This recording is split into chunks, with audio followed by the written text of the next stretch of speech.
Kalau versi Kiai itu kematian itu dianggap hal yang sebetulnya ada versi Kiai ya, semua orang tahu lah pasti mati itu.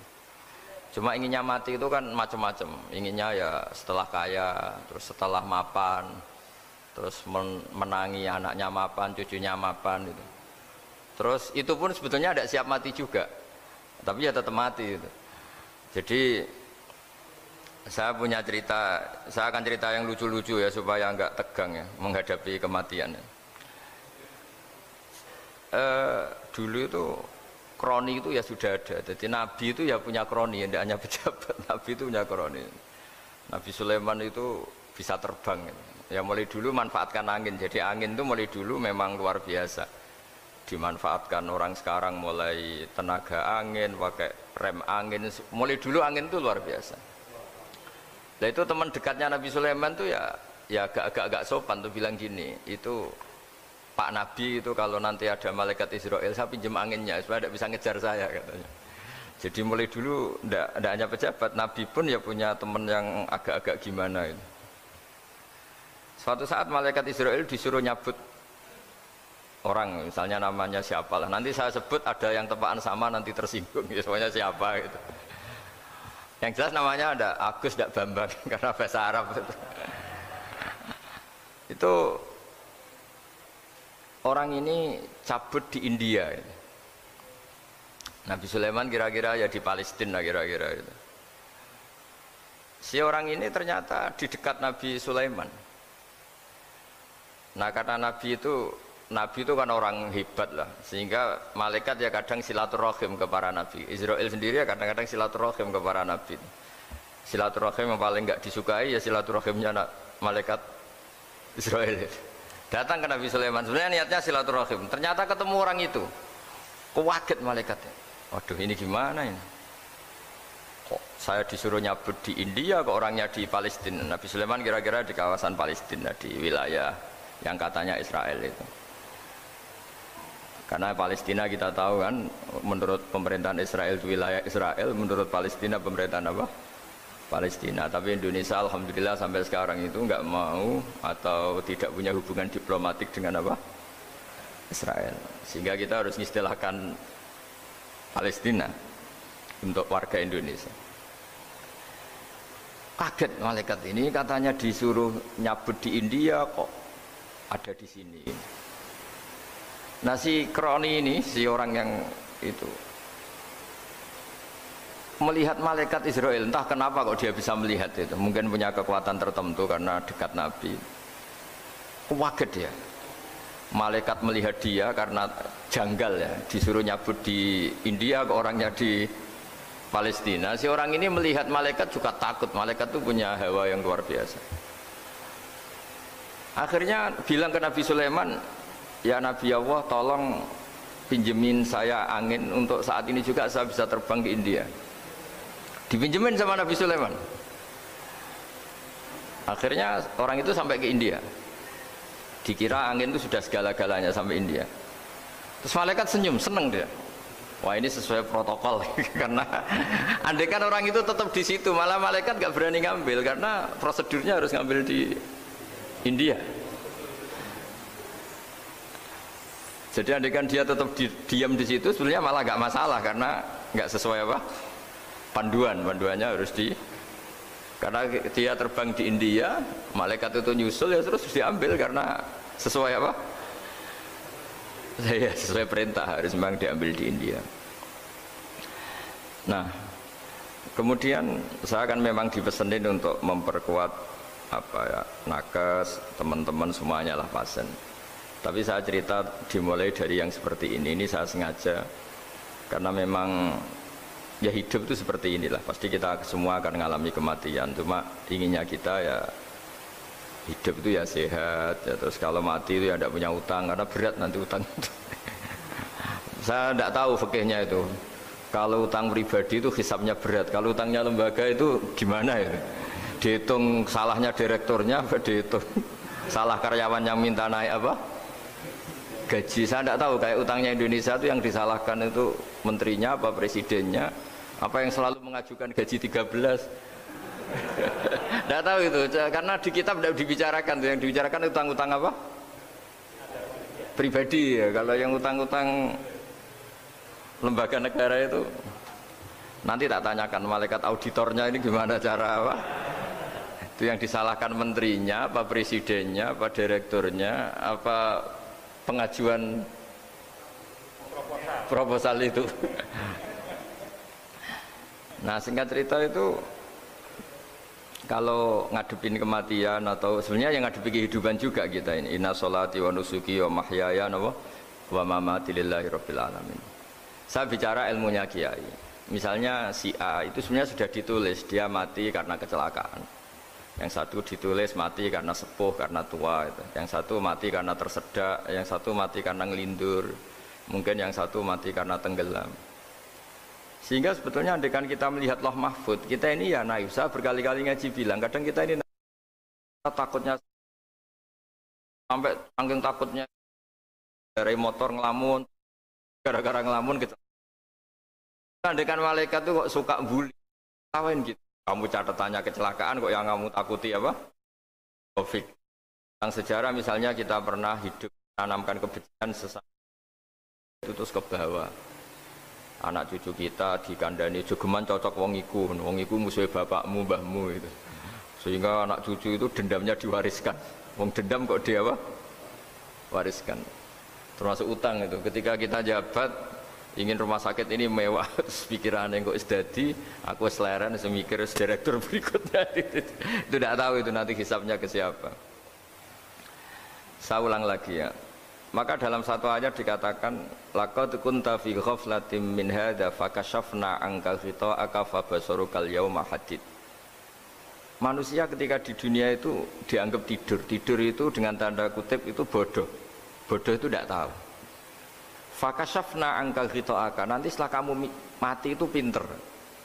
Tapi ketika Anda pinter sudah meninggal, sudah tidak bisa memperbaiki kesalahan-kesalahan kita. Nah kenapa kita dikatakan sekarang ini tidur? Karena kita ini sering menyaksikan sesuatu yang sebetulnya tidak ada hubungannya dengan kita. Tidak ada hubungannya dengan kebutuhan kita. Misalnya kita ngelamun, berkhayal, ingin hidup kaya raya, sejahtera, jabat, orang lain anak buah semua. Ternyata itu nggak penting ketika kita di akhirat. Yang penting adalah Anda meninggal dalam keadaan menghamba kepada Allah Subhanahu wa Ta'ala. Saya berkali-kali ngaji, kalau saya berkali-kali bilang, andaikan hati kita nanti direkam Allah, nanti di akhirat sudah direkam, orientasi kita direkam nanti. Pak Agus misalnya ingin punya mobil, punya rumah mewah, punya apa, terus orientasinya gitu. Di depan Tuhan yang menyuruh kita, mensyariatkan kita, inginnya itu ya jadi hamba Allah terbaik, jadi kekasihnya Allah, jadi hamba yang bersujud, dari hamba yang bersedekah. Jadi ini kan tidak sambung, ada cita-cita versi Allah yang dianjurkan Allah, yaitu bercita-cita jadi hamba yang soleh, yang bermanfaat, yang memanfaati orang banyak. Kemudian ini ada cita-cita yang hadzun nafsi, ingin mapan, semua orang anak buah. Hal-hal seperti ini itu harus kita jaga, jangan sampai terjadi. Makanya di semua kitab pertama mendahulukan bab niat. Niat itu ya faman kana hijratuhu ilallah wa rasuli fa hijratuhu ilallah wa rasuli. Orang baik itu orang yang orientasinya itu menuju Allah Subhanahu wa Ta'ala. Lalu yang kurang baik adalah orang yang orientasinya itu ya harta, perempuan, pokoknya inginnya itu hal-hal yang kepentingan dirinya sendiri. Nah lalu kenapa kita kadang tidak tahu? Ya tidak tahu itu karena tadi kita kalau tidak wiridan itu tidak punya efek samping kan. Tapi kalau kamu nggak punya uang kan terus lemes. Karena ngerti itu terus uang itu penting, wiridan tidak penting. Nah dari kesimpulan itu sebenarnya kita menjadi bodoh. Karena menjadi bodoh ketika Anda meninggal ternyata uang ini nggak penting, wiridan ini penting. Tapi tahu kita terlambat setelah kita meninggal. Nah di sini saya ingin mengingatkan apapun kondisi kita yang jelas itu ingat selalu kepada Allah Subhanahu wa Ta'ala. Caranya ingat gimana? Kata Nabi, kamu bayangkan musibah yang lebih ekstrim, kamu akan tahu yang kamu alami itu ahwanu wa aisar, yang kamu alami itu ringan sekali, ringan seringan-ringannya. Saya beri contoh ya, kalau Anda belajar, kalau dalam bahasa pondok itu falak, mungkin kalau bahasa Umum itu apalah ilmu apa. Misalnya orang ahli meteor, ahli apalah, ahli perbintangan. Ketakutannya pasti benda langit ini jatuh kemudian menimpa bumi. Nanti kalau Anda ahli geologi itu takutnya bumi ini likuifaksi karena sumber daya alamnya sudah begitu dikeruk, dimanfaatkan. Nanti yang ahli teroris atau yang ahli ekstremis itu takutnya itu ada teroris. Yang ahli sosiologi takutnya Indonesia itu chaos. Kalau chaos ya saling bunuh, saling apa. Jadi semuanya ini ketakutan ini semuanya mengarah terhadap kematian. Kecelakaan lalu lintas ya menjadikan orang mati. Likuifaksi kayak kemarin di Sulawesi ya iya, gunung meletus, gempa, tsunami. Nah ketakutan yang menjadikan kematian sebenarnya banyak. Kalau baru tsunami aja ya orang takutnya ke tsunami. Nanti kalau ada kematian gempa ya takutnya gempa. Kalau temanya COVID ya takutnya COVID. Terus kalau ada tetangga mati karena ngelindur ya baru gue nak turu hati-hati nggak nak mati ngelindur. Jadi, nah masalahnya kan kita tidak tahu, nggak tahunya itu. Ya tadi takutnya COVID ternyata catatannya itu mati kecelakaan. Takutnya kecelakaan ternyata matinya itu ngelindur. Kan kita tidak pernah tahu. Dari tidak pernah tahu itu kemudian agama datang dengan anjuran sudahlah kamu tawakal bahwa semua urusan kamu di tangan Allah Subhanahu wa taala. Inna sholati wa nusuki wa mahyaya wa mamati lillahi rabbil alamin la syarikalah. Yes, ibadah kita, sholat kita, hidup kita, mati kita semua di tangan Allah Subhanahu wa taala. Sehingga dengan berpikir begini ini melihat COVID itu ya kayak melihat potensi kematian yang lain kayak karena gempa, likuifaksi, kecelakaan, karena ngelindur, karena macam-macam. Kenapa saya membuat atau menyarankan ya supaya orang berpikir demikian, supaya bersyukur bahwa kita ini dihimpit, disekelilingi penyebab kematian tadi. Kalau kita ahli meteorologi mungkin takutnya itu asteroid jatuh, terus kemudian meteor jatuh yang nggak habis digesek oleh sistem alam, terus macam-macam. Yang ahli gempa juga takutnya gempa, yang ahli tsunami takutnya tsunami, yang ahli sosial takutnya Indonesia chaos, kemudian saling apa? Bunuh, saling apa dan sebagainya dan sebagainya. Nah dengan keadaan seperti ini kita ini baik sekali. Bukan sekedar baik, baik sekali. Kita tidak mengalami chaos sosial, kita tidak mengalami likuifaksi, kita tidak mengalami benturan benda langit di bumi kita. Karena itu sekali terjadi, bukan 1-2 lagi, tapi habis seluruh Indonesia, mungkin seluruh dunia. Nah di sini cara Allah membuat kita selalu bersyukur bahwa hal-hal itu tidak terjadi. Jadi ada sebuah ayat yang Allah selalu mengingatkan, Aamintum man fis sama ayakhsifa bikumul ardo fa idza hiya tamur. Kamu boleh sekali-kali berpikir bumi ini justru potensinya itu likuifaksi, potensinya itu hancur karena di bawah itu ada magma, ada apa minyak, ada macam-macam. Ini kan di bawah ini kan ngerongkong cara Jawa itu karena diambilin terus. Piro-piro diambil ya ini ya ono masih bisa dipakai. Belum sistem bumi sendiri, wafil arti kita mutajawirat, bumi sendiri itu berupa lempengan-lempengan. Setiap saat itu potensinya geser, sekali geser ya jadi gempa itu. Terus belum benda langit yang potensinya juga jatuh, sekali jatuh ya habis kita. Jadi yang kita ini dikepung sekian potensi yang bisa menghancurkan kita. Tapi nyatanya, mulai Nabi Adam sampai sekarang itu ada kehidupan, ada khayal. Sing Joko yang kepengen payu rabi. Mungkin sing wis payu rabi ya mbah kepengin mbah roh. Macam-macam lah. Tapi yang jelas itu wong dikepung kematian kok ya khayalnya masih tinggi gitu. Lah enggak pernah ngayal ya orang yang utang ditagih itu, gak kober ngayal. Soalnya wedine tanggal kredit itu. Tapi ini saya cerita supaya orang Indonesia itu ngerti lah bahwa yang ngepung kita itu tidak hanya COVID. Banyak. Makanya orang Arab itu kalau ngendikan itu wa man lam yamut bisayfi mata bi ghairihi ta'addadatil asbab wal maut wahidu. Karena orang Arab itu kan dulu Arab sebelum Islam itu kan satu kabilah nyerang kabilah yang lain. Wah itu kan harus butuh orang-orang tangguh karena dulu sistem rezekinya kayak sistem Indonesia dulu lah. Kerajaan ini nyerang ini supaya satu kerajaan punya eksistensi harus mengalahkan kerajaan yang lain. Bahkan cerita-cerita itu sama lah di Indonesia di mana-mana. Nah itu pemuda-pemuda yang gagah berani itu karena punya pegangan tadi. Wa man lam yamut bisayfi toh mata biwirihi. Kalau kamu tidak mati di medan perang ya tetap aja mati juga. Sehingga mereka kendel gitu kata cerita orang dulu. Ta'addadatil asbabu wal mautu wahidu. Sebab kematian bisa macam-macam, tapi kesimpulannya tetap saja namanya mati. Lalu Islam itu mengajarkan aksiru min dzikri hadhimil ladzat. Kamu harus banyak ingat mati. Tapi uniknya Islam itu menyuruh ingat mati itu disuruh justru semangat hidup. Karena kita butuh bekal itu. Jadi kalau kamu ingat mati itu jangan terus loyo, terus nunggu takdir mati itu enggak, malah disuruh semangat. Nah, tenaga medis semangat mengobati pasien, yang pasien juga semangat mensupport dirinya supaya punya keberanian hidup. Orang Jawa nunggoni anak, nunggoni putu. Kalau saya sebagai kiai ya nunggoni santri, nunggoni umat. Jadi ingat mati itu justru dengan cara mencintai hidup. Karena hidup ini adalah bekal kita untuk sanggup ketemu Allah Subhanahu wa taala. Kadang-kadang bekal itu mudah sekali. Ada orang nakal gara-gara minumin anjing yang baru haus, sama Allah dimaafkan.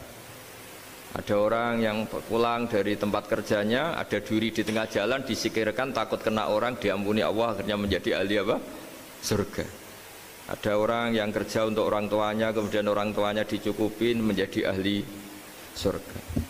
Bahkan ada ahli surga itu ceritanya itu, tapi ini jangan dicoba.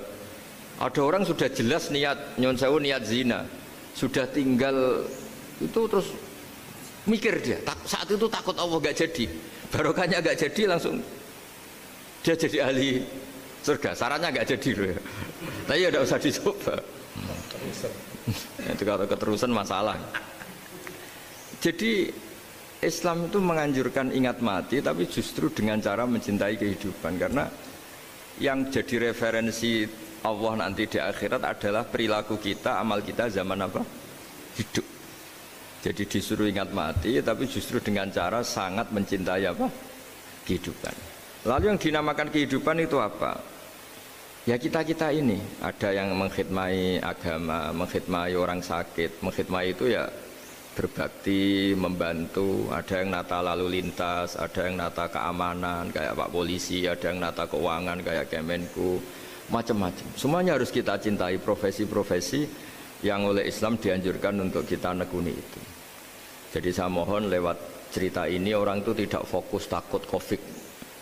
Kasihan Covid kan jadi tersangka pembunuh sini. Padahal di kampung-kampung orang lugu-lugu yang saking nggak ngertinya itu kalau dikasih sumbangan itu katanya itu salam neng Covid matur nuwun. Itu ribet kalau orang lugu-lugu itu. Dikira Covid itu satu makhluk atau manusia yang apa? Nyumbang itu. Jadi saya mohon semohon-mohonnya, minta seminta-mintanya, sampean harus ngitung nikmat lah. Dengan sistem meteor seperti itu di langit tidak jatuh ke kita, sistem bumi yang sudah ngerongkong gini tidak likuifaksi, terus di dunia ini banyak kimia, banyak racun itu kalau misalnya meledak kemudian dibawa angin mungkin matinya lebih massal. Ternyata semua itu tidak terjadi. Artinya nikmat yang sekarang kita dapatkan, kita nikmati sekarang itu jauh lebih besar ketimbang ketakutan kita. Nah, ini Islam selalu menganjurkan fadzkuru ala Allah la'allakum tuflihun. Selalu ingat sisi-sisi nikmatnya Allah. Kamu jangan hanya sisi wah kita dikepung Covid, kita punya istri judes, punya anak nggak nurut, punya atasan sadis, punya anak buah nggak loyal. Kalau gitu terus ya kamu nggak berani hidup. Yang diingat masalah terus. Itu salah, hidup seperti itu salah menurut Islam. Yang Islam menganjurkan fadzkuru ala Allah, kamu ingat sisi-sisi nikmatnya Allah, bukan sisi-sisi kita hidup itu diuji. Saya punya sekian cerita ulama-ulama yang unik, yang punya nasihat itu. Jadi ada orang kaya raya dulu temannya banyak, anak buahnya banyak. Suatu saat dia miskin terus gak ada yang berkunjung. Terus dia ngeluh, curhat ke ulama itu. Ketika saya kaya yang berkunjung banyak, ketika saya miskin kok nggak ada yang berkunjung, kurang ajar betul teman-teman saya. Terus kata kiai itu lucu kalau ada nih, ya bagus gitu dong ketika anda miskin sudah ada yang berkunjung. Loh kok bisa? Ya misalnya kamu sekarang jadi buruhnya orang, pas disuruh-suruh dibentak-bentak, terus teman kamu udah datang, malah kamu jadi tontonan toh. Mendingan nggak do datang. Jadi kamu ketika buruh orang nggak malu karena teman-teman kamu sudah tidak datang. Ya alhamdulillah kalau gitu ya. Jadi dulu satu hal yang dia dulu nganggap problem, ya kan kalau kamu misalnya dulu kaya, temannya banyak, jabat, terus yang takut banyak. Ketika sudah miskin, Yun Sawu jadi buruhnya orang disuruh-suruh, terus teman kamu tetap do datang. Siap nggak ada? Siap datang apa siap tidak datang? Lebih siap tidak datang sebetulnya kan? Karena nggak jadi tonton. Akhirnya dia sadar.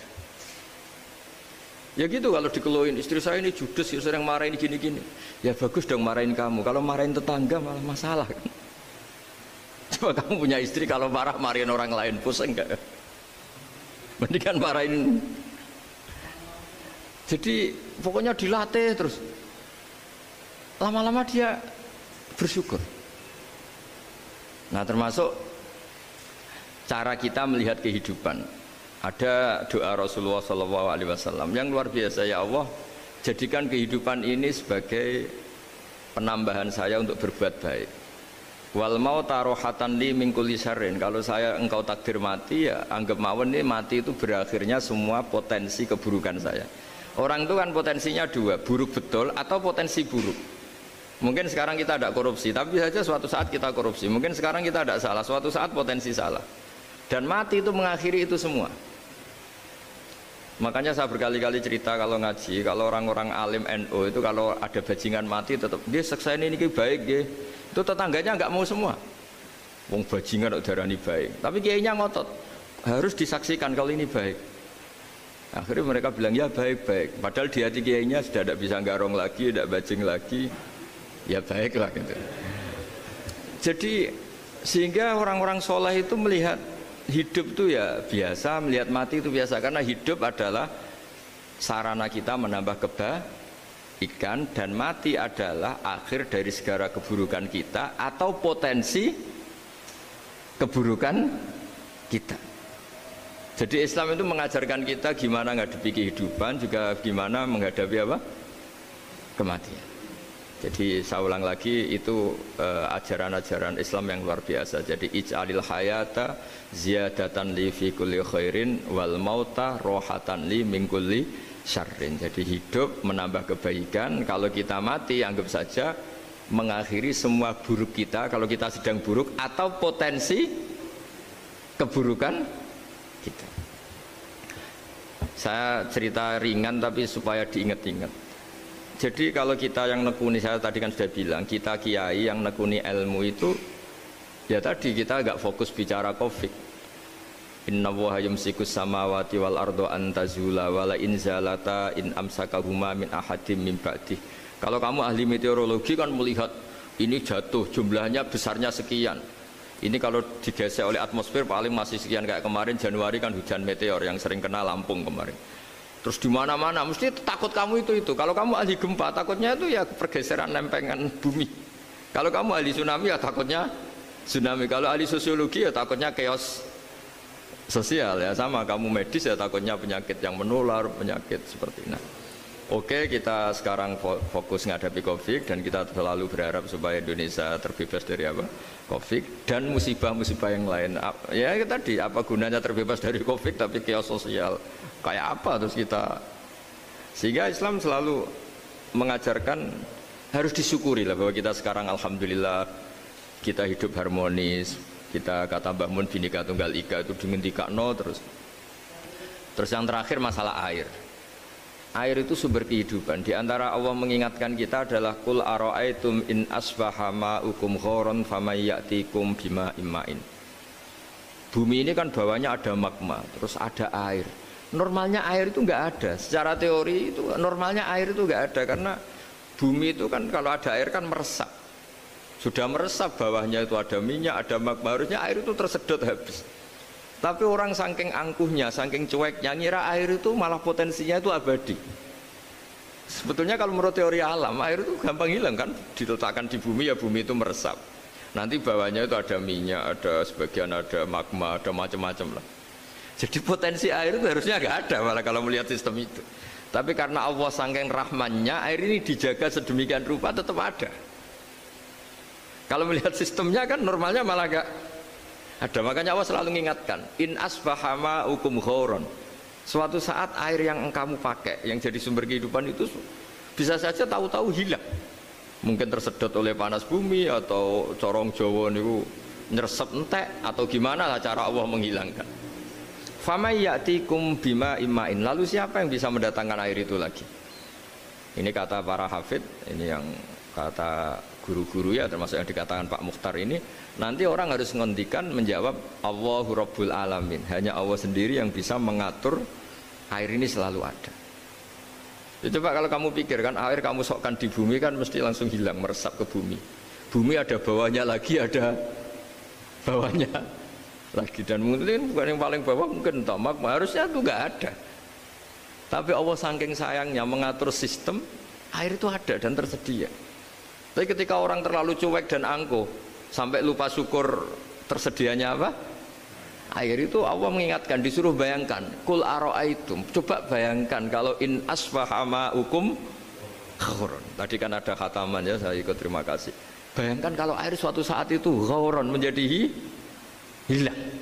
Fama ya'tikum bima imain. Jadi saya tidak bisa spesifik memberi nasihat tentang kopi karena ya tadi yang bisa membunuh kita ini banyak. Ya, tsunami ya bisa bunuh, gempa bisa bunuh, likuifaksi bisa bunuh, jatuhnya benda lain kita bisa bunuh, takut tanggal utang kaget ya bisa bunuh. Macam-macam, semacam-macam lah, ngelindur ya.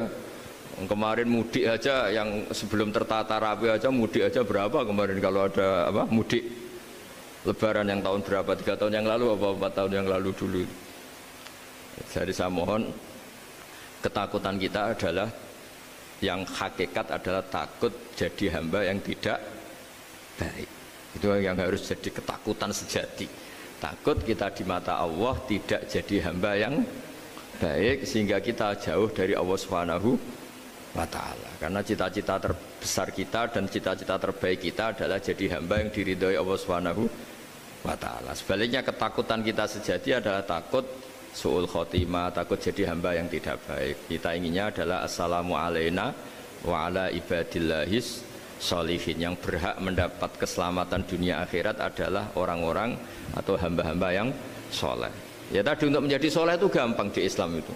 Tenaga medis nolong pasien ya ibadah, pasien husnudzon sama dokter ya ibadah, mengelola hidup, ingin hidup ya ibadah, anak ngurus istri, istri ngurus, pokoknya anak yang ngurus keluarganya juga ibadah. Semuanya itu di Islam itu asal tidak maksiat itu dianggap apa? Ibadah. Dan untuk orang menjadi kekasihnya Allah kayak tadi, ada orang yang karena ngerawat hewan dijadikan walinya Allah, menghilangkan apa duri atau pengganggu di jalan jadi kekasih Allah. Itu cerita-cerita itu semuanya ringan. Bahkan tadi ada yang cerita sekedar ingin maksiat dan tidak jadi. Dalam Islam itu kan gitu, orang yang merencanakan maksiat kemudian tidak jadi, itu ditulis pahala. Jadi gampang sekali untuk menjadi orang soleh dalam Islam. Kalau tidak bisa itu semua, kata Nabi, takufus syarroka anin nas fa inna sadaqatun minka ala nafsik. Kalau tidak bisa berbuat baik sama orang lain, yang penting tidak mengganggu orang lain. Terus kan enak seturu ning omah ngelamun bengak-bengok dhewe aja banter-banter, tapi nak bengok-bengok banter-banter kan ganggu tangga. Itu asal tidak ganggu orang lain. Takufus syarroka anin nas. Kamu jangan sampai efek buruk kamu berakibat pada orang lain. Itu juga fa inna sadaqatun minka ala nafsik. Itu ya bagian dari sedekah kamu. Taruh saja misalnya kalau secara ilmu medis, misalnya kita ini kok dinyatakan positif COVID, secara ilmu medis nggak boleh ketemu orang lain, terus kamu diisolasi. Kamu niatin ketika diisolasi itu tidak menularkan bahaya kepada orang lain. Itu juga ibadah. Jadi ibadah itu gampang sekali, mudah sekali. Karena agama ini yuridu wa bikumul yusra wala yuridu bikumul usra. Agama ini mudah, bukan sulit. Ya, mohon maaf tadi saya nggak bisa datang yang jam 11 karena saya tadi malam hormat di Jogja, acara 7 harinya Kiai Jatabek, tadi pagi baru datang. Tapi saya mohon pokoknya yang seneng ya, hidup itu yang seneng, diberi kesempatan hidup sampai sekarang itu yang seneng. Jangan karena teman kamu meninggal terus seakan-akan ini teman saya meninggal, paling saya besok. Kok kamu tahu? Nyatanya besok hidup lagi, besoknya ya hidup lagi, sampai sekarang ya masih hidup. Sudahlah mensyukuri yang ada. Jadi sudah saya mohon syukur itu penting lah, ini syakartum lazidanakum. Justru dengan kita syukur itu insya Allah segalanya akan tambah baik, tambah apa? Baik. Nggih, matur nuwun ngapunten ingkang kathah. Assalamualaikum warahmatullahi wabarakatuh.